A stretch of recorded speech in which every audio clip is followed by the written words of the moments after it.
भील प्रदेश times news channel में आपका स्वागत है। आप सभी को मैं मेरी ओर से जोहार करता हूं। एक बार एक नारा लगा के शुरुआत करूं कि जय जोहार का नारा है, जय जोहार का नारा है, लड़ेंगे लड़ेंगे। साथियों, आज आरक्षण महारैली की बात हो रही है। इस आरक्षण महारैली के अंदर हम लोग जो बारी बारी से अपने वक्ता आए थे, वक्तव्य दे रहे थे। 5वीं अनुसूची 244 से 1 इन सब के बारे में जानकारी दी जा रही थी। आरक्षण का मतलब हम हमारा हक मांग रहे हैं।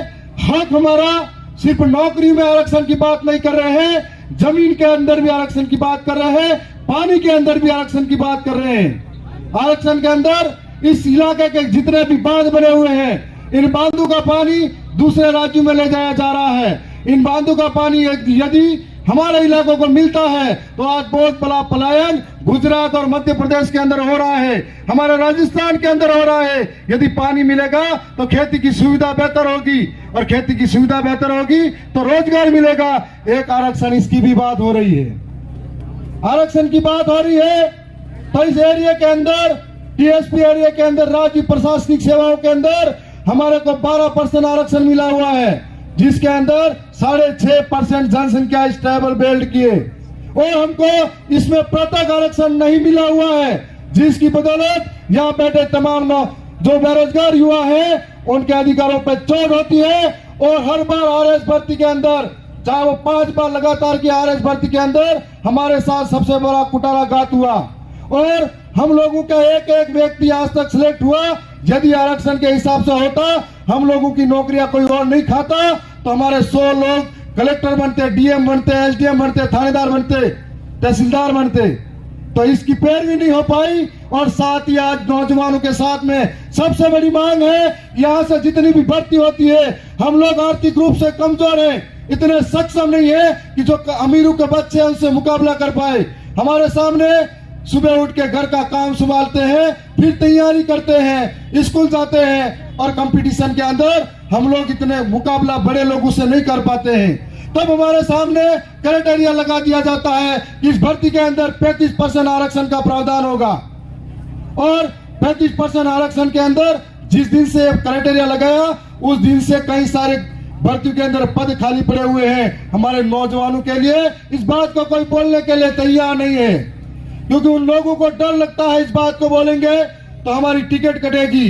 आज आप सब और हम सब को जरूरत इसीलिए है कि लोकतंत्र के अंदर हम लोग हमारी आवाज को कई तरीके से संसद के अंदर भी रख सकते हैं, सरकारों तक पहुंचा सकते हैं। उसका एक जरिया है हम सड़कों पे आंदोलन करें, उसका एक जरिया है हम ज्ञापन दें, और उसका एक जरिया यह भी है हमारा व्यक्ति जिताकर लोकतंत्र की सर्वोच्च जो संस्था है विधानसभा और संसद सभा के अंदर भेजे, जो हमारी पैरवी कर सके।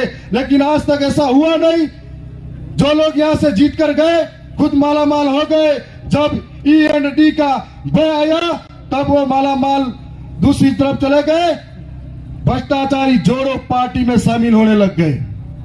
और आज जो भ्रष्टाचारी जोड़ो पार्टी है, जब कोई विपक्ष में होता है तो उनको ये कहा जाता है ये भ्रष्टाचारी है, लुटेरा है, हर एक मामले में इसने ये मायाजाल बिछाया है, इसने सब कुछ लूटा है। जब उनकी पार्टी में शामिल हो जाता है तो वॉशिंग पाउडर में धुला हुआ हो जाता है।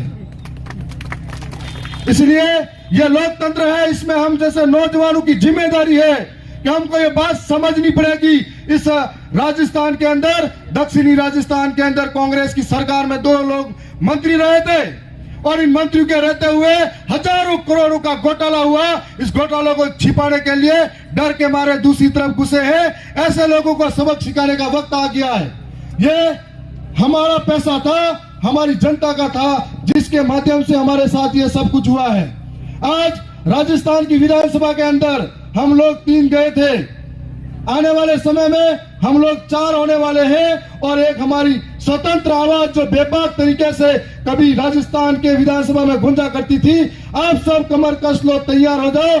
आने वाले समय में दिल्ली दूर नहीं है, वहां पर कुछ पहुंचाना है, और दिल्ली के माध्यम से पूरे देश के आदिवासियों की आवाज बढ़ाने जाना है।